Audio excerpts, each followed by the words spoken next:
Mesdames, Messieurs, bonsoir. Un plaisir renouvelé de vous retrouver à travers ce magazine. Comme je dis toujours que c'est le magazine des personnes intelligentes, toutes celles qui ont quelque chose à dire. Et aujourd'hui, nous avons une autre personne intelligente. Il s'agit bien sûr de Papi Asaph Badiachile. Voilà. J'ai bien prononcé le nom cette fois-ci. Vous l'avez vu d'ailleurs au cours de l'émission, notre tranche matinale Yes Weekend. Il était passé de manière éclair pour juste nous faire un petit coucou. Et aujourd'hui, comme on avait dit, on va le recevoir. On le reçoit. Merci d'avoir accepté notre invitation. Shalom, Papi Asaph. Shalom, tonton Jaco. Merci d'accepter notre invitation. Et aujourd'hui, nous allons parler justement de ce thème très intéressant, très édifiant. Il s'agit de la louange et de l'adoration véritable. Déjà d'entrée de jeu, allez, de manière simple, pour une personne qui connaît pas forcément notre culture, c'est-à-dire la culture des enfants de Dieu. Ouais. Comment vous pouvez expliquer la louange et l'adoration? Bon, la louange et l'adoration, d'une manière simple, c'est la louange, c'est reconnaître les bontés de Dieu. Donc c'est la réponse liée au bienfait de Dieu. L'adoration, c'est reconnaître ce que Dieu est. Donc, quand tu reconnais la nature de Dieu, tu reconnais l'identité de Dieu, tu es en train d'adorer, d'une manière simple. Je rappelle en même temps à tous les téléspectateurs que vous êtes chantre. Oui, je suis chantre de l'Éternel. On avait vu d'ailleurs un de vos clips à la télévision. Aujourd'hui aussi, peut-être si Dieu le veut, on pourra voir un extrait, pourquoi pas. Et il y a aussi un autre clip que j'avais vu, vous m'aviez montré dans mon bureau, qui n'est pas encore disponible. Ouais, c'est pas encore disponible. Ça va être disponible, je pense, avant la fin de cette année. Alors, la louange et l'adoration, nous avons compris de manière simple, vous l'avez expliqué. Alors, vous insistez sur le mot véritable, la louange et l'adoration véritable ou vrai. Ouais. Pourquoi? Bon, parce que déjà, si vous lisez la parole de Dieu, dans Jean 4, vous allez trouver l'histoire de Jésus, la conversation de Jésus avec la femme samaritaine. Là, la femme samaritaine a eu une leçon de principe de la louange et l'adoration. Parce que, étant samaritaine, elle était aussi adoratrice et louait aussi Dieu. Mais Christ est venu insister quand il dit « L'heure vient et le déjà venu où le vrai adorateur ». Donc, on insiste sur la véritable louange et adoration parce que dans ces passages, quand Christ insiste sur le vrai, c'est qu'il y a de faux qui font de la fausse louange et adoration. Ça existe ça? Comment ça peut se faire? Parce que quand je loue, quand j'adore, c'est au nom de Jésus. Et comment est-ce que je peux être faux dans tout ça? Bon, ce n'est pas que lorsque vous citez les noms de Jésus dans votre louange ou adoration, c'est forcément que vous faites la véritable louange et adoration. Christ a donné des principes qui certifient cette louange et adoration véritable de vrais adorateurs. Là, il a dit, dans Jean 4, il dit, l'heure vient, elle est déjà venue, où le vrai adorateur adoreront le Père en esprit, ça c'est le premier principe, et en vérité. C'est-à-dire, pour que la louange et l'adoration soient véritables, vous devez être dans ces cadres des principes, respecter ces principes en esprit et en vérité. Comment je le fais en esprit et comment je le fais en vérité? D'abord en esprit. En esprit, vous commencez par le premier principe, c'est là, si vous lisez clairement dans Jean 4, là, à partir du verset 21, jusqu'à vous descendez, quand il parle de l'esprit, à cet endroit-là, il parle de l'esprit humain, l'esprit de l'homme, parce que l'homme est tripartite.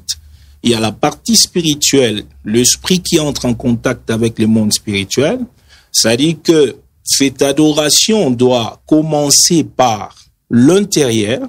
Cette adoration doit commencer par notre esprit qui fait écho à l'esprit de Dieu. C'est-à-dire, cette adoration en esprit, en réalité, c'est l'adoration qui a comme source l'esprit de Dieu, passant par notre esprit pour rendre gloire à notre Seigneur. Donc, ça se passe d'esprit à esprit. Oui. Mais ça, justement, c'est là que se trouve cet exercice difficile. Comment je le fais? C'est pas difficile.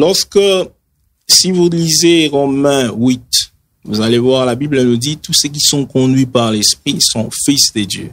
Étant conduits par l'Esprit, c'est à l'Esprit de vous inspirer l'adoration que Dieu attend de vous. Parce que la Bible même dit que l'Esprit sonde la pensée de Dieu. C'est l'Esprit qui sait comprendre, savoir quelle est l'expression que Dieu attend de vous. Et c'est à cet esprit-là d'inspirer notre esprit l'adoration que Dieu attend de nous. Et moi, j'ai toujours l'habitude de dire, rien n'atteint le cœur de Dieu qui ne vient du cœur de Dieu. Mais vous avez dit que l'adoration, c'est dire à Dieu ce qu'il est, non? Ouais. Bah alors, mais moi-même, en tant qu'humain, est-ce que je ne sais pas ce qu'il est? Oui, je sais ce qu'il est et je peux lui dire, non? Est-ce qu'il faut forcément que j'attende que l'esprit vienne m'inspirer? L'adoration, pour dire à Dieu ce qu'il est. Ce qu'il faut comprendre, c'est que l'adoration véritable ne se passe pas au niveau humain. Bon, l'adoration véritable, donnez-nous un cours, se passe au niveau de l'esprit. Dieu nous a créés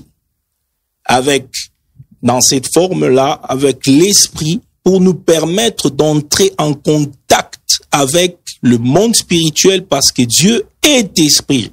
Il a dit même que Dieu est esprit. Il faut que ceux qui l'adorent en esprit et en vérité. C'est-à-dire que cette adoration véritable commence dans le niveau spirituel pour s'extérioriser peut-être dans l'expression verbale. Quand la bouche parle, dans l'adoration véritable, c'est-à-dire, ça doit commencer par l'esprit.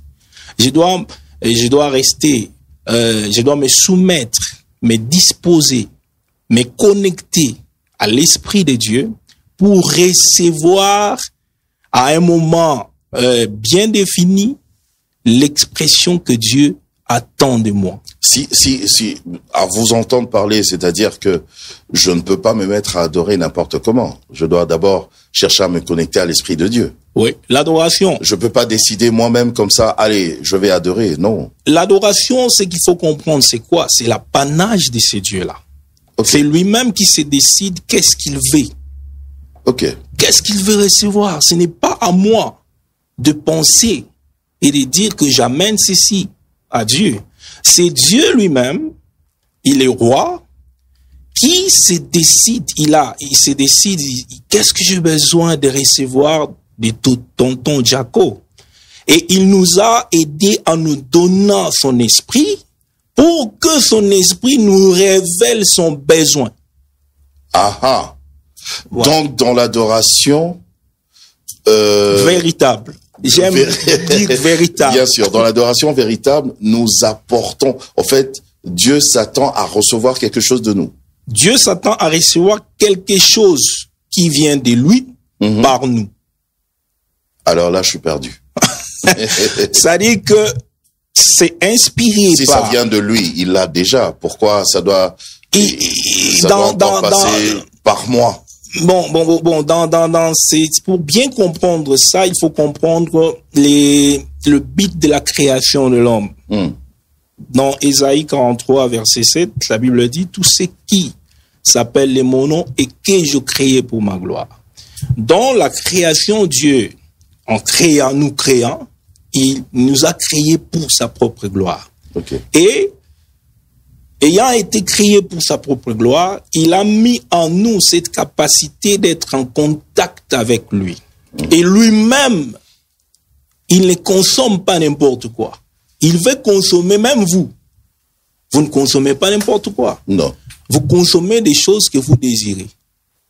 Maintenant, pour que l'homme ait la possibilité de savoir quelle est l'expression qu'il désire, il met à notre disposition l'esprit, son esprit, qui va nous aider avec des expressions qu'il attend de nous. C'est comme ça que j'avais dit, dans la louange et de l'adoration véritable, rien n'atteint le cœur de Dieu qui ne vient du cœur de Dieu.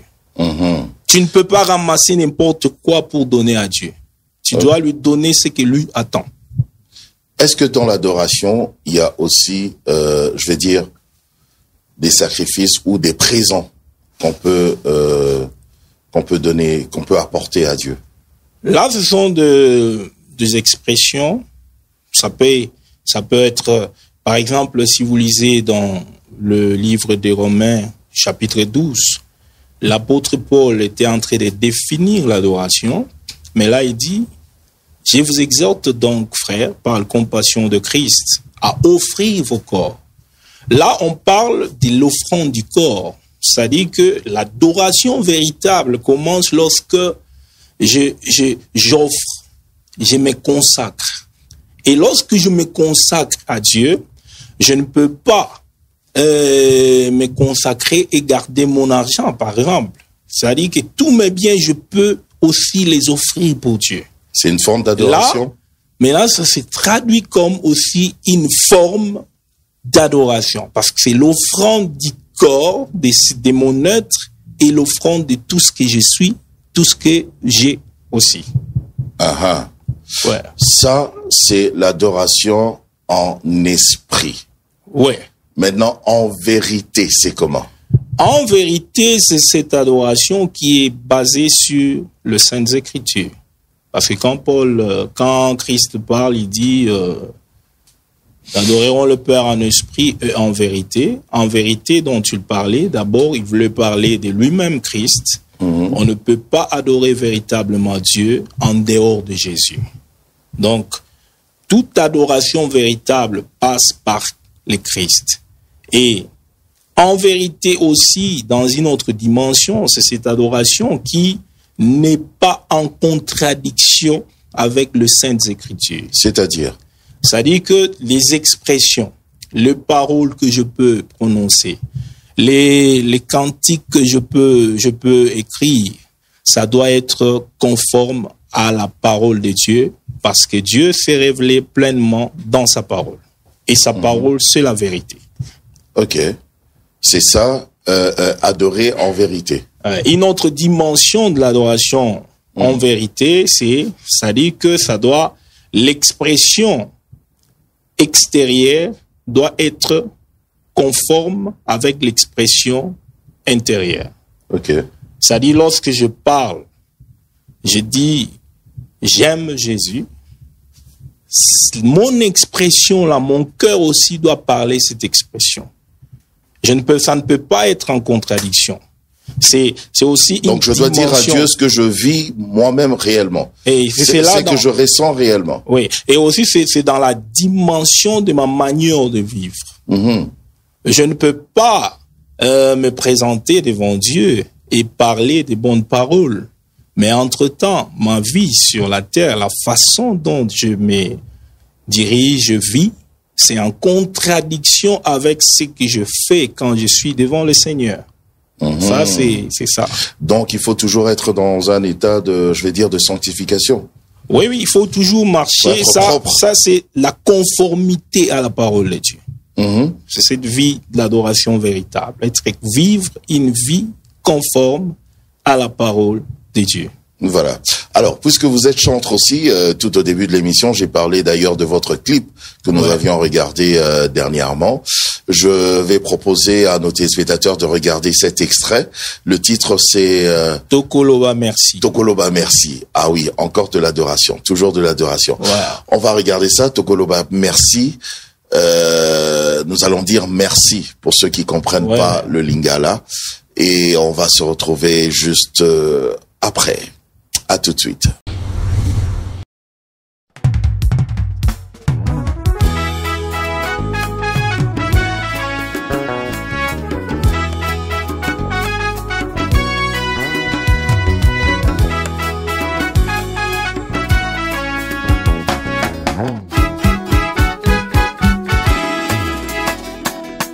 Merci, merci Jésus. Merci, merci Jésus. Merci Jésus de tout cœur. Merci, merci Jésus. Merci, merci Jésus. Merci Jésus de tout cœur. On a manso sali. On a manso pesi. Merci Jésus de tout cœur. Nayembeli yolo yembo motema. Yango matondo na ngai. Merci Jésus de tout cœur. Oh merci Jésus. Merci Jésus. Merci Jésus. Merci Jésus de tout cœur. Merci, merci, merci. Jésus. Merci à motema na ngai. Merci Jésus de tout cœur. Pona libala yo pesi ngai lelo yo. Ngai na pesa yo nini ye. Mokolo ya mbotama na ngai Yahweh yo bateli ngai. Merci Jésus de tout cœur. Pour ton amour, pour ta grâce, pour ta fidélité, merci. Merci Jésus de tout cœur. Pour le sang versé à la croix, tu m'as racheté de la mort et du péché. Merci Jésus de tout cœur. J'étais perdu, tu m'as trouvé. Tu m'as lavé, je suis ton enfant. Merci Jésus de tout cœur. Je n'ai ni or ni argent à te donner. Je te chante ma reconnaissance. Merci Jésus de tout cœur. Oh oui, merci Jésus. Merci Jésus. Merci, merci Jésus. Merci Jésus de tout cœur. Et où tu n'as monté mananga imobimba. Merci Jésus.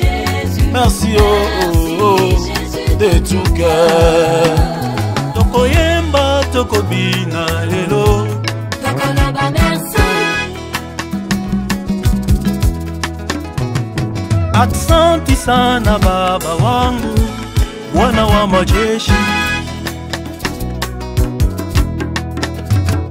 Na loyembo na mabila motema na ngai. Toko loba merci.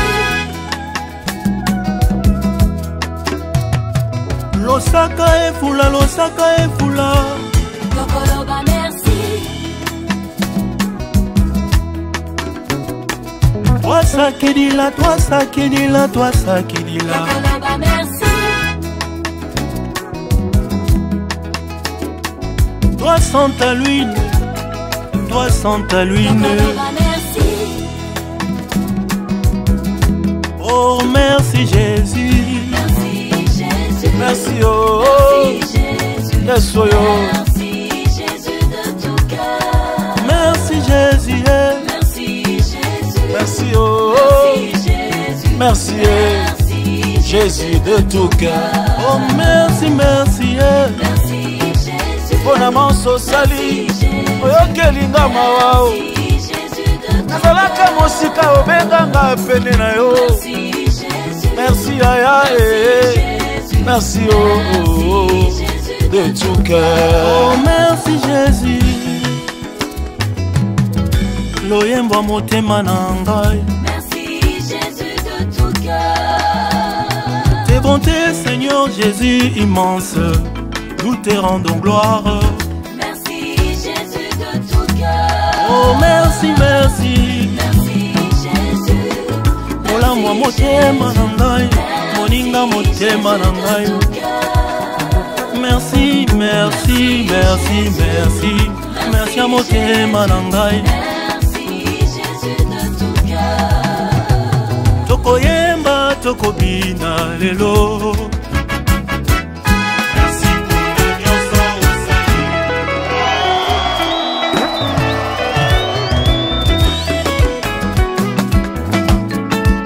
Babola muyo dalisinga merci. Ona mbula ya sika Yesu merci. Na bitumba obunelinga ya merci. Ona kimya na mboka Kongo merci. Bakufi na corona na futi yo nini merci. Ona lobiko ya nzoto Yesu merci. Na eko kopesa merci ayaye.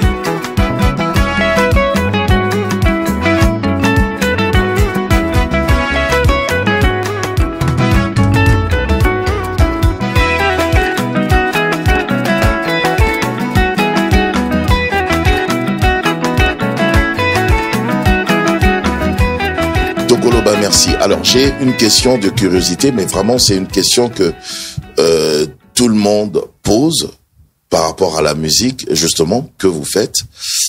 Oui. Les gens disent, ils se posent la question de savoir comment est-ce qu'on peut différencier la musique d'adoration de la musique de louange. Bon, ça, ce sont des questions que nous recevons à plusieurs reprises. La musique d'adoration et la musique de louange n'est pas différente. Ça, peut-être les gens vont s'étonner. C'est pas différent. C'est pas différent parce que la musique, c'est juste... Parce qu'on a toujours cru que quand c'est un peu plus saccadé, ça c'est la louange. Non, non. Quand c'est slow, ça c'est l'adoration. Ça c'est l'ignorance. Parce que la musique n'est qu'un support. Un support qui accompagne l'adoration. Et les rythmes de la musique ou le style ne fait pas de ça la louange ou l'adoration. La seule différence entre les deux, c'est les contenus des textes qui sont chantés. Mais il y a aussi quelque chose qu'il faut que les gens comprennent. Et c'est parfois difficile de dissocier les deux parce que les deux concepts sont faits pour marcher ensemble. Comme la chanson, par exemple, du pasteur Jérémie qui vous a accompagné ici. Oui. Akumama. Yesu akumama. Namomo inanga. Akumama. Ça, ce n'est ni slow, ni saccadé, mais c'est vraiment, allez, on va dire un rythme de chez nous, voilà. Mais c'est de l'adoration. C'est difficile pour moi de distinguer comme je l'ai dit. Ou c'est la louange. Parce que les deux choses, ce que les gens doivent comprendre, c'est quoi? Ouais. C'est Dieu qui provoque la louange pour recueillir l'adoration de son peuple. Pourquoi? Parce que lorsque nous parlons de la louange, c'est focalisé vers les actions de Dieu. Or, si tu reconnais les bontés d'une personne, tu ne peux pas te limiter à parler seulement de ses actes. Tu trouves dans chaque acte, chaque action de Dieu, son identité. Oui. Dans chaque action de Dieu, il y a son identité. C'est-à-dire quand il fait quelque chose, l'objectif de ce que Dieu fait, c'est pour nous amener à nous connecter à sa grandeur, à sa nature. Tu ne peux pas te limiter dans les œuvres de Dieu sans rencontrer lui-même les metteurs en scène, lui-même la personne qui a fait ces œuvres. Ok. Ouais. Parce que derrière, je peux aussi le dire autrement, derrière la beauté de ces micros, il y a l'identité d'une personne. C'est ce que Dieu fait. Donc il veut que dans la louange, dans ses œuvres, nous puissions arriver au point d'exalter son identité. Donc, quand il me guérit, je le vois dans la dimension de la guérison. Ouais. Quand il me bénit, je le vois dans la dimension de la bénédiction. Dans toutes les actions. Il y a son identité. Si vous regardez l'univers, il y a l'empreinte de sa personne. Si vous regardez dans votre vie, il y a l'empreinte de la personne de Dieu. Quand vous marchez, quand vous respirez, vous vous levez le matin, il y a l'empreinte de Dieu. Donc il est partout. C'est comme ça qu'il a établi les choses comme ça pour amener les gens, par ses œuvres, à les célébrer comme le seul Seigneur qui règne. Ouais. Alors finalement, ce Dieu-là, il est comment? Parce qu'en même temps, je dois le connaître. Si vraiment il faut que je parle de lui, je dois le connaître. Mais il est comment?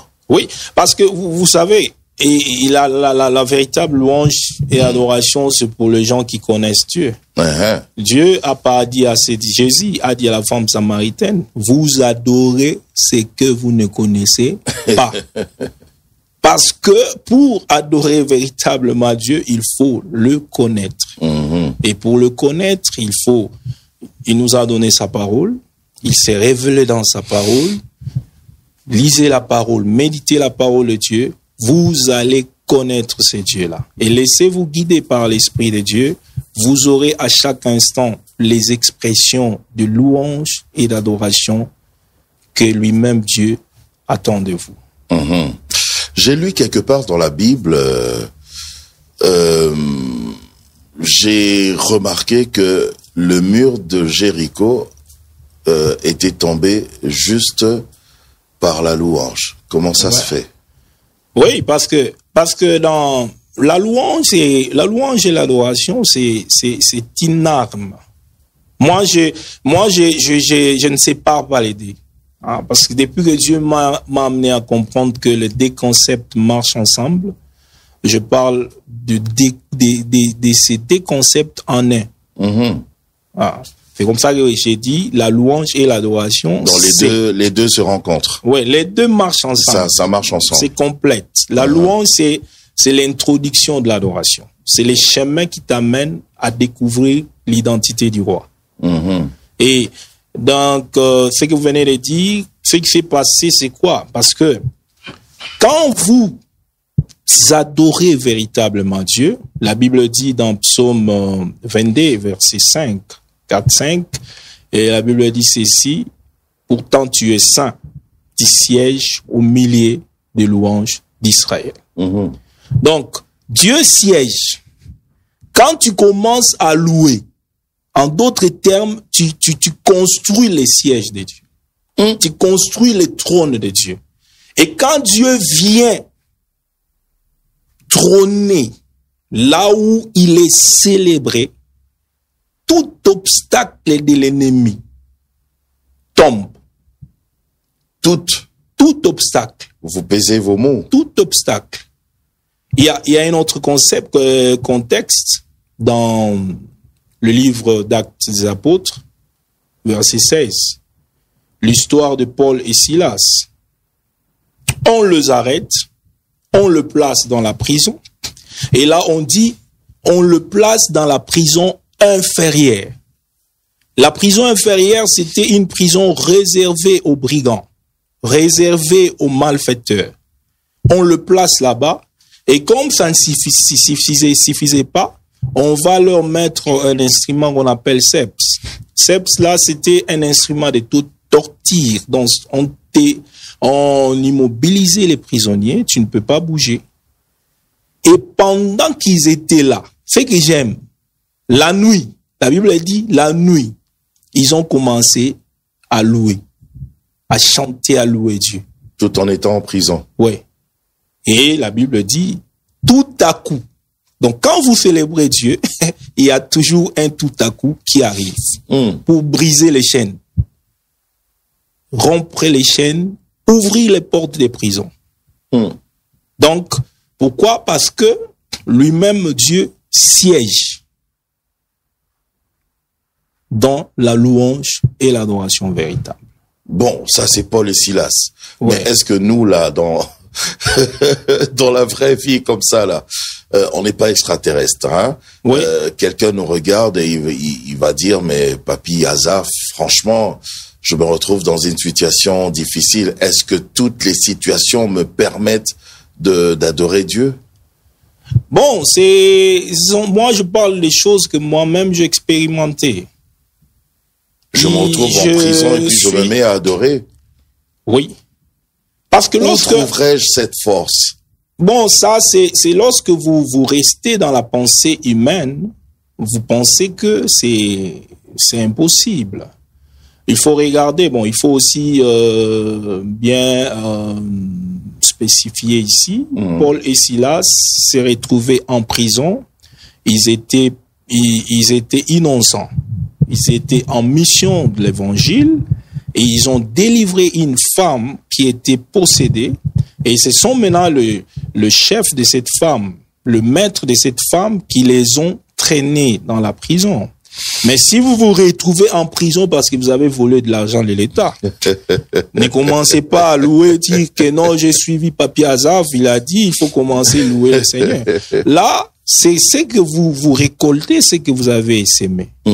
Mais ici, on parle pas seulement de cette prison-là physique, il y a aussi des prisons de limites spirituelles.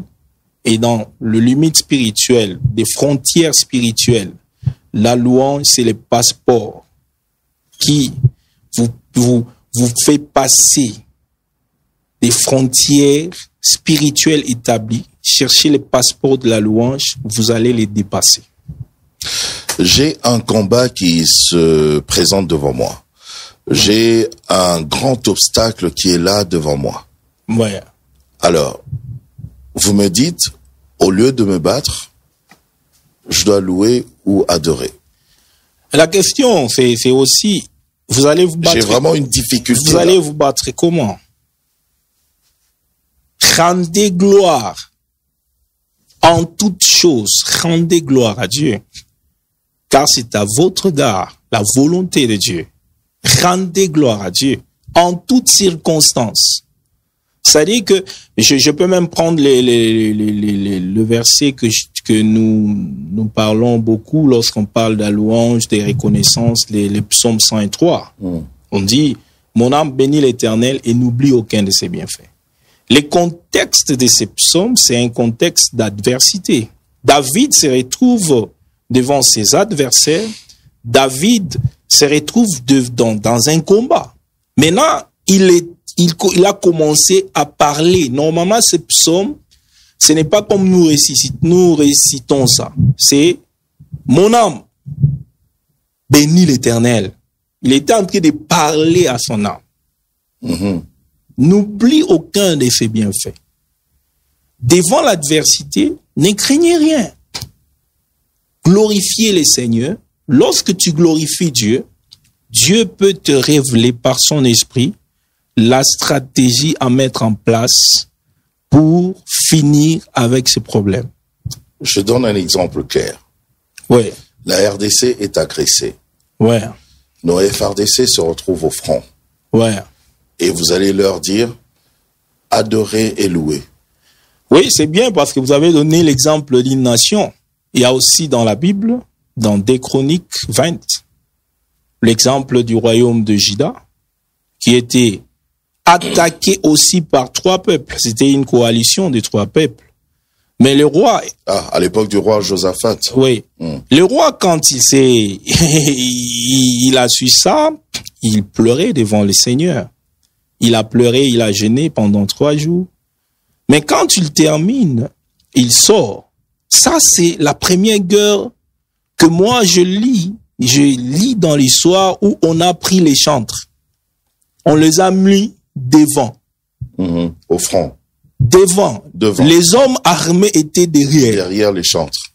Les chantres étaient devant, en train de chanter ce psaume 136. Louez l'Éternel, car sa miséricorde dure toujours. Et pendant qu'ils étaient en train de louer, la Bible dit, Dieu a placé une embuscade entre ces peuples qui étaient venus pour combattre ce royaume. Et ces peuples... Ces 3 peuples qui étaient en coalition. Oui. Dieu a placé l'embuscade. Il y a eu confusion.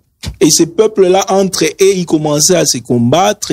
Moi, je me demande, jusqu'à la dernière personne, parce que le peuple de Juda, quand ils sont arrivés dans la vallée là, ils n'ont trouvé que des cadavres.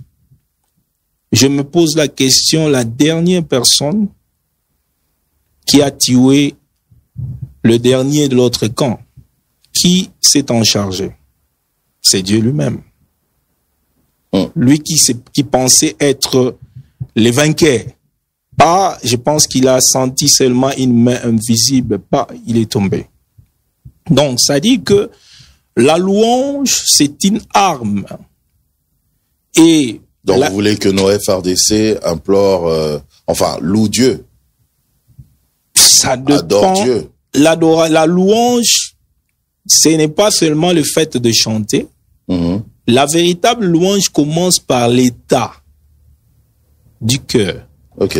C'est-à-dire que si nous voulons aller dans cette dimension à ce qui concerne ces combats, il faut se rassurer que l'armée, commençant par notre chef, l'armée et tous les services qui vont se trouver au front, ils ont de cœur qui restent confiants en Dieu, qui sont connectés à l'Esprit de Dieu, qui sont soumis à l'Esprit de Dieu.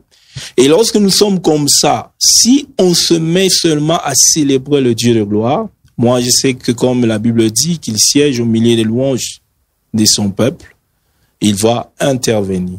Mais dans cette guerre-là, ce que nous ne savons pas, c'est maîtriser la volonté parfaite et la volonté suprême de Dieu. Peut-être que nous pensons que cette guerre-là, c'est mauvais. Peut-être dans la volonté suprême de Dieu, ça devrait être comme ça. Et là, tu peux adorer comme tu veux. Les choses ne changeront pas. Si c'est la volonté suprême de Dieu. Ok. Alors, pourquoi dois-je adorer? Parce qu'on a été créé pour adorer. Expliquez-nous. Je disais ici que Ésaïe 43, verset 7, la Bible dit « Tout ce qui s'appelle de mon nom et que je créais pour ma gloire ». Ça, c'est Dieu qui parle au travers le prophète Ésaïe. Et dans 43, verset 21, il dit « Le peuple que je me suis formé publiera mes louanges ». Le but de notre création, c'est d'adorer. Le but de ces micros ici, c'est de m'aider à m'exprimer et que le son que j'exprime sort dans les appareils, fait être amplifié, c'est ça. Maintenant, si ces micros ici tombent en panne et ça ne fonctionne plus, c'est que le beat, ça peut être beau, ça peut être apparemment bien, mais lorsque ce n'est plus important, c'est déjà mis à côté. Donc, la simple des choses que les chrétiens et tout le monde doit comprendre, c'est que nous avions été créés pour adorer. Et nous devons aussi comprendre aussi que ici sur la terre, nous sommes là pour un temps. Voilà pourquoi, dans la gloire, il n'y aura pas l'évangélisation. Il n'y aura pas l'intercession. Il n'y aura pas tout ce qu'on peut citer. Il n'y aura que l'adoration devant le roi. Parce que nous avions été créés pour l'adoration. Alors, j'ai remarqué quelque chose dans nos églises, c'est que quand il faut adorer, il y a presque plus de mots. Les gens, ils savent presque plus parler. Mais quand il faut demander ou quand il faut attaquer l'ennemi, faire tomber, je sais pas, les forteresses et tout, couper les liens, alors là, il y a beaucoup d'énergie. C'est vous, homme de Dieu, qui avez mal communiqué, ou bien ce sont les fidèles qui ont mal compris? Bon, il y a des responsabilités. Il y a premièrement la responsabilité de ceux qui enseignent la parole de Dieu, parce que ces sujets de la louange, de l'adoration, c'est un sujet qui n'est pas vraiment bien maîtrisé, même dans la vie de beaucoup de serviteurs de Dieu. Vous n'avez peut-être pas trop martelé sur ça. Il y a beaucoup de gens qui parlent aussi de ça, mais qui pensent que ce sont des accessoires. Donc, les choses meilleures, il faut parler, il faut montrer aux gens le nom des démons. Il faut leur montrer des stratégies, comment combattre la sorcellerie, comment combattre telle ou telle autre chose. C'est parce que les gens n'ont pas été bien enseignés. Là, c'est la première des choses. Et deuxièmement, il y a aussi un problème des relations. L'adoration, c'est un problème. Ça se passe dans le niveau d'intimité avec Dieu. Donc, lorsque tu es l'intime de Dieu, tu te retrouves devant la splendeur de la gloire de ces dieux-là, tu ne manqueras pas de mots. Les silences, c'est vrai, c'est une expression aussi d'adoration, mais ce que vous aviez relevé, c'est que les gens, quand on leur dit célébrons le Seigneur, ils manquent de mots. Oui. Pourquoi? Parce que ça, c'est l'exclusivité. Même pour dire merci, il manque des mots. Pourquoi? Parce que l'adoration, c'est l'exclusivité des adorateurs véritables qui sont en relation intime avec Dieu. Parce que qu'est-ce que il va rien dire. Ils le font en esprit et en vérité. Il ne va rien dire. Parce que là, il faut maintenant parler de ces dieux-là que tu connais, ces dieux-là que tu vois. Mais toi, tu ne le vois pas. Toi, tu es là, ce que tu connais, c'est seulement, bon, j'avais écouté le pasteur dire qu'il faut couper les liens. Comme on dit à Lingala, Kati Balien Yaba Nani. J'ai vu quelque part, les gens disaient, bon, pour chasser l'esprit de pauvreté, prenez n'importe quel billet, piétinez ça, après avoir fait toutes ces prières-là, il sort aussi, il reste, moi je connais des gens qui l'ont fait à plusieurs années en arrière, jusqu'à aujourd'hui, ils sont des piaqueurs, comme les Quinois le disent. Donc, jusqu'à aujourd'hui. C'est-à-dire que parfois, nous faisons notre théâtre devant Dieu. C'est un acte de foi. Parfois, nous faisons du théâtre. C'est un acte de foi, quand même. Et bon, il y a aussi d'autres prières que les gens font. Ce sont des prières sensationnelles. Donc, vous vous sentez un peu bien après avoir chassé, je chasse. Vous allez dormir la nuit, vous rêvez encore les mêmes histoires. Pourquoi? Parce que vous n'avez pas construit le siège de Dieu. Dieu nous a créés pour que notre cœur soit les lieux de la louange et de l'adoration véritable. Et là où Dieu siège, aucun autre ne peut trôner. Aucun. Bien sûr. Alors, on va peut-être se quitter aussi avec un autre extrait de merci Togoloba, merci Togoloba, merci. Mais allez, parlez-nous de cette chanson et peut-être du projet que vous avez, de l'album peut-être, je sais pas. Parlez-nous-en en cette fin d'émission. Merci beaucoup. Le chant Tokoloba Merci, c'est un chant que nous avons fait avec mon frère Henri Papa. Et c'est un chant dans lequel nous célébrons seulement Dieu pour ses bienfaits. On parle de bonté de Dieu, le Dieu qui nous garde, qui nous protège.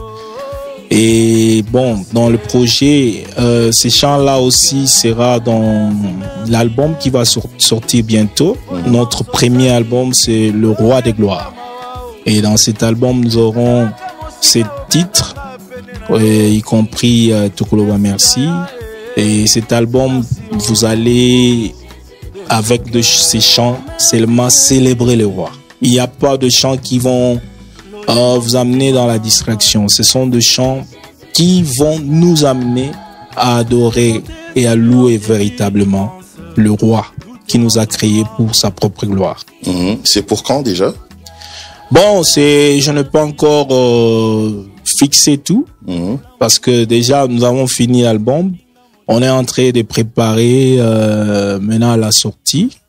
Je pense que si tout va bien, on va déjà au mois de septembre le mettre en place. Et on va encore passer pour communiquer avec toutes les précisions. Mais sans problème. Ce sera un plaisir de vous recevoir encore pour parler de tout ça.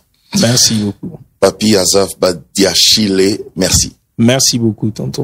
Merci à vous également de nous avoir suivis. On va se quitter avec cet extrait de ce clip Tokoloba Merci. Moi, je vous dis aussi merci de nous avoir suivis.